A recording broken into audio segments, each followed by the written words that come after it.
ሰላም ውድ የቻናሌ ቤተሰቦች እንዴት ናችሁ? ዛሬ በቦሌ አዲስ አበባ ስቴዲየም ተገኝቻለሁኝ። የአዲስ አበባ ስቴዲየም እንደሚታወቀው የጣራ ገጠማ ስራው ተጀምሯል። እንግዲህ የጣራ ገጠማው እየለየ ነው ያለው። እዚህ ጋር ደግሞ የጣራ ገጠማው የተለያዩ የብረት መገጣጠሚያዎቹ ነው ያሉት። ይህ ደግሞ የድሮ ፖሊስ ጣቢያ ታስታውሱ ከሆነ ቦሌ ወደ 24 መብራቱ ጋር ያለው ነው። አዲስ ፕላዛ እየተሰራበት ነው። እዚህ ጋር ደግሞ የአዲስ አበባ ስቴዲየም ከካልዲስ ወደ ኢምፔሪያል በሚያስኬደው መንገድ የአደባባይ ነገር እየተሰራ ነው እንደምትመለከቱት ማለት ነው። የቻናል ቤተሰቦች እንዴት ናችሁ ብያለሁ። እንግዲህ ዛሬ በሃይላይቱ ላይ እንደተመለከትነው ቦሌ አዲስ አበባ ስቴዲየም ነው ያለ ነው። እንዲሁም ደግሞ ወደ 24 ከዚህ በተጨማሪ ወደ 22 አካባቢ የምንጎበኝ ይሆናል። በዛሬው ዕለት እንግዲህ 24 ደግሞ የሆነ ልዩ መረጃ ይዤላችሁ መጥቻለሁኝ። እንድትጠቀሙበት ጋብዛችኋለሁኝ። በቅድማ ይህንን መረጃ ሼር አድርጋችሁና ወደ ጉብኝታችን የምንመለስ ይሆናል። ይህ መንገድ እንግዲህ ከቦሌ 24 ወደ በጊብሰን ስኩል አድርጎ ወደ መገናኛ የሚያስኬደው መንገድ ነው። ጊብሰን ስኩል እንግዲህ ታዋቂ ኢንተርናሽናል ስኩል መሆኑ ይታወቃል። እዛ ጊብሰን ፊት ለፊት ግብርና ሚኒስቴር አለ። እዛ ጋር የሆነ ፕሮጀክት አለ። እሱም ፕሮጀክት አብረን የምንጎበኝ ይሆናል። ጊብሰን ስኩል ማለት የፊት ለፊታችን ያለው ነው። ከዚህኛው ሳይድ ሆነ ነው ፊት ለፊታችን ያለው ጊብሰን ስኩል ነው። ከጊብሰን ስኩል ደግሞ ፊት ለፊት ግብርና ሚኒስቴር አለ። እዛ ጋር ደግሞ ሁዳ ፕሮፐርቲስ አዲስ እያስገነባው ያለ ሪል ስቴት አለ። ያንን ፕሮጀክት ነው ዛሬ የምንጎበኘው። እንዲሁም ደግሞ መረጃ የማደርሳችሁ ይሆናል። ውድ የቻናሌ ቤተሰቦች ይህንን ቪዲዮ እንግዲህ ላይክ በማድረግ እንዲሁም ሰብስክራይብ በማድረግ የቻናላችን ቤተሰብ ሁኑ። ግብርና ሚኒስቴር ማለት ይሄ በቀኛችን በኩል ያለው ነው። ይህ አጥሩ ማለት ነው።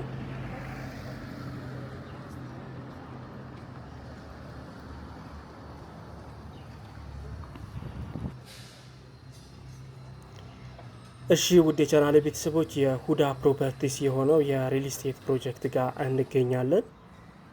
ጊብሰን ስኩል ያልኳችሁ እንግዲህ ዋና በሩ ይሄ ነው። ከሱ ፊት ለፊት ማለት ነው ይህ ፕሮጀክት ያለው።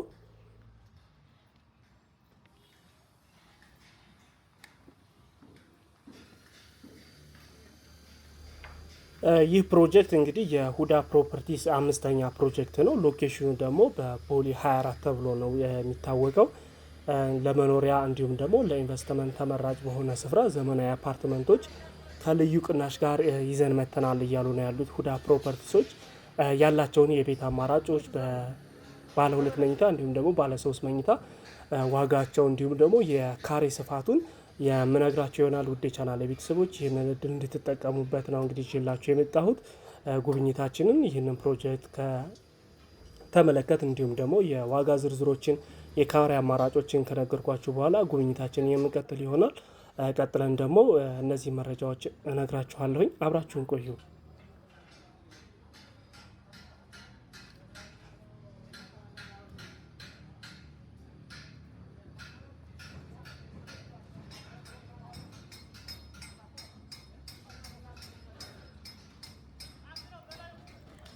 እሺ የአፓርትመንት አማራጮች እንግዲህ ባለ 2 መኝታ ከ105 ካሬ ጀምሮ እስከ 120 ካሬ ድረስ አሉ። እንዲሁም ደግሞ ባለ 3 መኝታ በ155 ካሬ እየተሸጠ ይገኛል ማለት ነው በዚህ በሁዳ ፕሮፐርቲስ። የክፍያ አማራጩን ደግሞ በምንመለከትበት ጊዜ 2 አይነት የክፍያ አማራጮች አሉ። የመጀመሪያው 15% ቅድሚያ ክፍያ በመክፈል ቀሪውን ደግሞ በ2 ዓመት በቀላል አከፋፈል የሚከፈል ሲሆን ሌላኛው ደግሞ 100% አስቀድሞ ለሚከፍል በልዩ ቅናሽ እየተሸጠ ነው የሚገኘው። ይኸውም እንግዲህ የ100% ቀድሞ ለሚከፍሉ ደንበኞች ወይም ደግሞ ቤት ገዢዎች ለ10 ቤቶች ብቻ የሚቆይ 40% ቅናሽ አድርጓል። እሱም ደግሞ በካሬ 81 ሺህ ብር ብቻ ማለት ነው።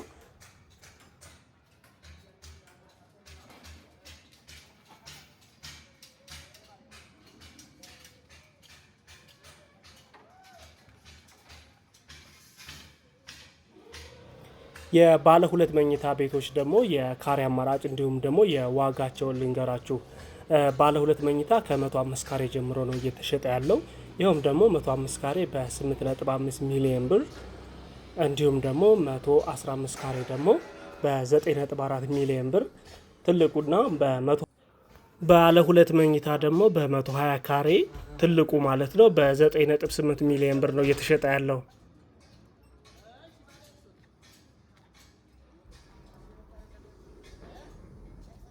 ከዚህ በተጨማሪ የባለ 3 መኝታው በ155 ካሬ ነው እየተሸጠ ያለው። ይኸውም ደግሞ ዋጋው በ12.6 ሚሊዮን ብር ነው እየተሸጠ የሚገኘው።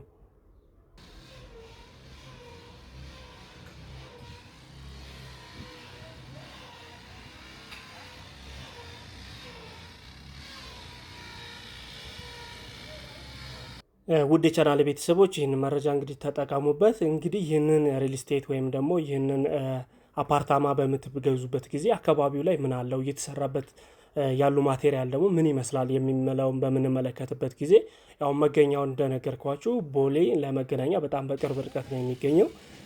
ከዚህ በተጨማሪ ለኑሮና ለኢንቨስትመንትም በጣም ተስማሚ ነው። እየተሰራበት ያለው ቴክኖሎጂ ደግሞ የፓስት ቴንሽን ቴክኖሎጂ ነው። እንዲሁም ደግሞ ዘመናዊ ዲዛይን፣ ዘመናዊ የጋራ መገልገያዎች አሉት። እነዚህ ማለት ነው በፓርኪንግ፣ ጂም፣ ስፓ፣ ቴራስ፣ ሰፊ የሎቢ ኤሪያ እና የከርሰ ምድር ውሃ፣ ከዚህ በተጨማሪ የጄኔሬተርም ይኖረዋል። እንዲሁም ደግሞ የኢቪ ቻርጀሮችም ይኖሩታል። በአቅራቢያው እንግዲህ ዛሬ የምንመለከተው ትልቅ ላንድ ማርክ አለ። ይኸውም ደግሞ የአዲስ አበባ ስቴዲየም ነው። ከአዲስ አበባ ስቴዲየም ደግሞ ፊት ለፊት ከቦሌ ብራሱ ወደ ኢምፔሪያል በሚወስደው መንገድ የዊንዶውስ ፋብሪካ ዘመናዊ ፓርክ አለ። እሱ በግንባታ ላይ ነው ያለው። እንዲሁም ደግሞ በራሳቸው የኮንስትራክሽን ካምፓኒ ነው እና እየተገነባ ያለው ይህ ሁዳ ፕሮፐርቲስ ፍጥነት ምንም አስተማማኝ ነው ማለት ነው። በ2 ዓመት ጊዜ ውስጥ የምትረከቡት ይሆናል። ይህ ፊት ለፊታችን እየተመለከትን ያለነው ትልቅ ህንፃ ከቦሌ 24 ኮንዶሚኒየሞቹ ጀርባ ነው የሚገኘው። ይህ ህንፃ እንግዲህ በሁዳ ፕሮፐርቲስ ተገንብቶ የተጠናቀቀ ነው፣ አፓርታማ ነው ማለት ነው። እዚህ ህንፃ ላይ አንድ ቀሪ ቤት እንዳለ ነግረውኛል። ስትደውሉ ልታናግሯቸው ትችላላችሁ። ውድ ቻናሌ ቤተሰቦች ይህንን መረጃ ተጠቅማችሁ እንግዲህ ስልክ ቁጥር በምናስቀምጥላችሁ እንድትደውሉላቸው እንጋብዛችኋለን። አሁን እኛ ወደ ጉብኝታችን እንመለሳለን። ወደ አዲስ አበባና አዲስ አበባ ዙሪያው 22 እንዲሁም ደግሞ ወደ 24 አካባቢ ያሉትን ሰፈሮች የምንቃኝ ይሆናል። አብራችሁን ቆዩ፣ እንቀጥላለን።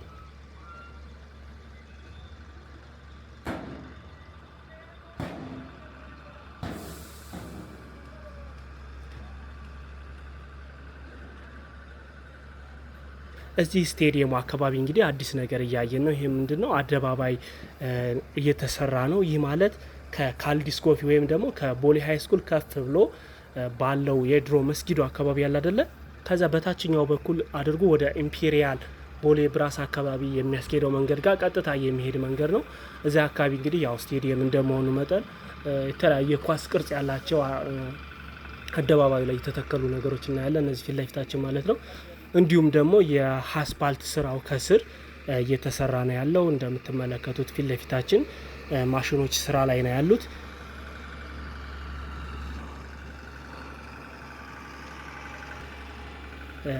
አዲስ ነገር እንግዲህ እያየን ያለ ነው ይሄ ነው። መንገዱ ደግሞ ዋና መንገዱ በግራ በኩል እየተሰራ ነው ያለው፣ ፊት ለፊት መኪኖች ያሉበት አካባቢ ማለት ነው። ይሄ ሰፊ ቦታ ስለሆነ ይሄኛው እንደ አደባባይ ነገር ነው እየተሰራ ያለው። እንዲሁም ደግሞ ፊት ለፊታችን ላይ ዞረን ስንመለስ እንመለከታለን ሐውልት ማቆሚያ ነገር እየተሰራ ነው የሚገኘው። እንዲሁም ደግሞ ጉዟችን ወደ 22 አድርገን የድሮ ፖሊስ ጣቢያ ወይም መብራቱ ጋር ያለበትን አዲስ ፕላዛ ነገርም እየተሰራ ነው ያለው። ያንን እያየን ጉዟችንን የምንቀጥል ይሆናል ማለት ነው።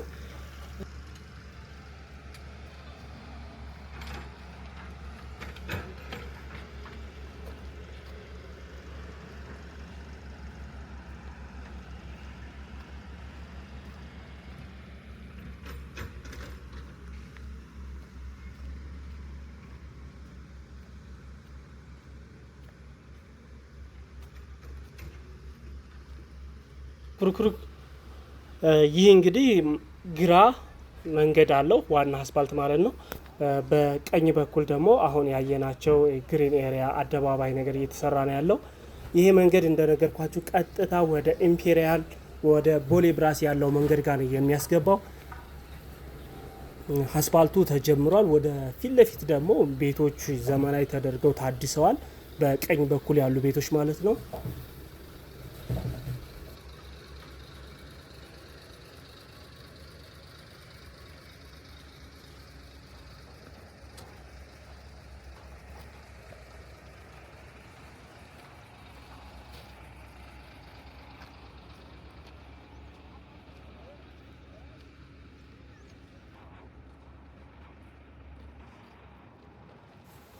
መንገዱ ማለት ይሄ ነው፣ ቀጥታ ወደ ኢምፔሪያል መንገድ የሚያስኬደው። በዚህ በኩል ደግሞ እንግዲህ ስቴዲየሙ አለ። እሱን ደግሞ እስኪ እንመልከተው። እንደምንመለከተው ስቴዲየሙ የጣራ ገጠማ ላይ ነው ያለው። በሃይላይትም ላይ ተመልክተናል። እንዲሁም ደግሞ እዚህ ፊት ለፊታችን የምናየው የተለያዩ የብረት የማዘጋጀት ስራ ነው እየተሰራ ያለው ለስቴዲየሙ ጣራ ገጠማ ማለት ነው።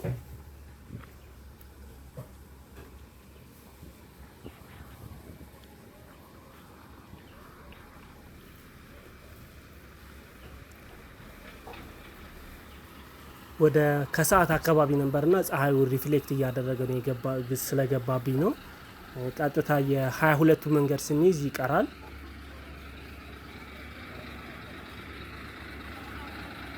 እንዲሁም ደግሞ የስቴዲየሙ አጥር ሙሉ ለሙሉ በሚባል ደረጃ አልሞስት አልቋል።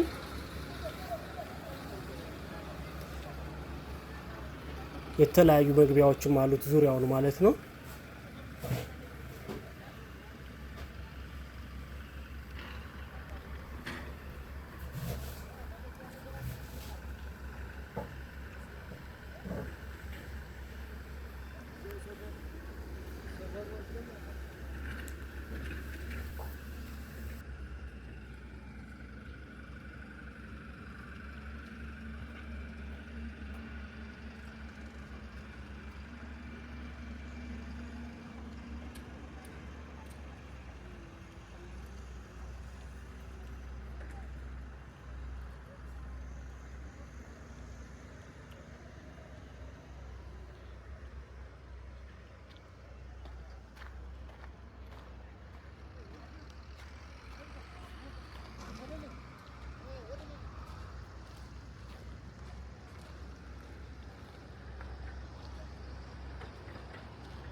ይሄ እንግዲህ ሀውልት የሚቆምበት ነገር ይመስለኛል፣ ወይም ደግሞ አደባባይም ሊሆን ይችላል እየተሰራ ነው ያለው።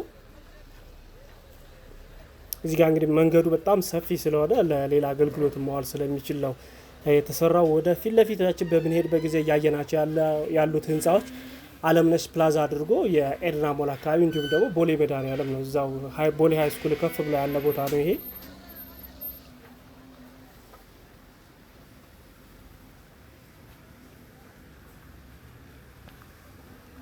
አሁን እንግዲህ ወደ ዋናው መስመር ልንገባ ነው። ወደ 22 የሚወስደው ማለት ነው። ከቦሌ ኤድና ሞል ጀምሮ የሚያስኬደው መንገድ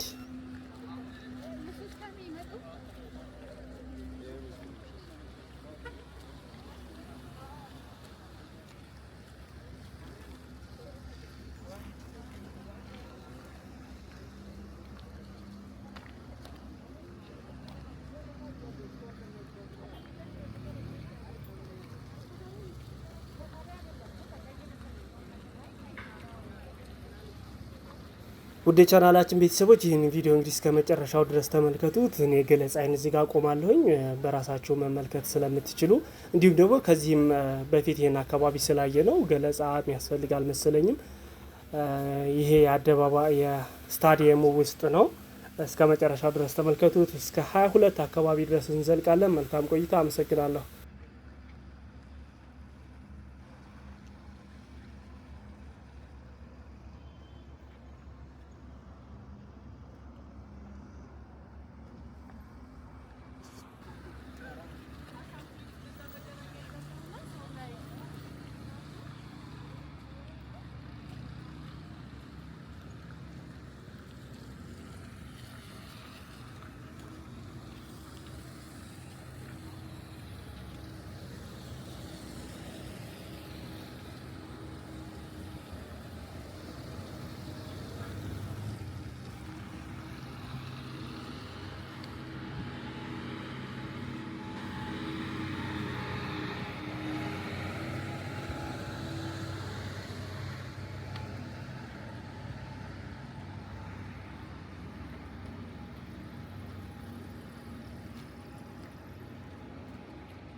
አይዞሽ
Tem nada. Tem nada,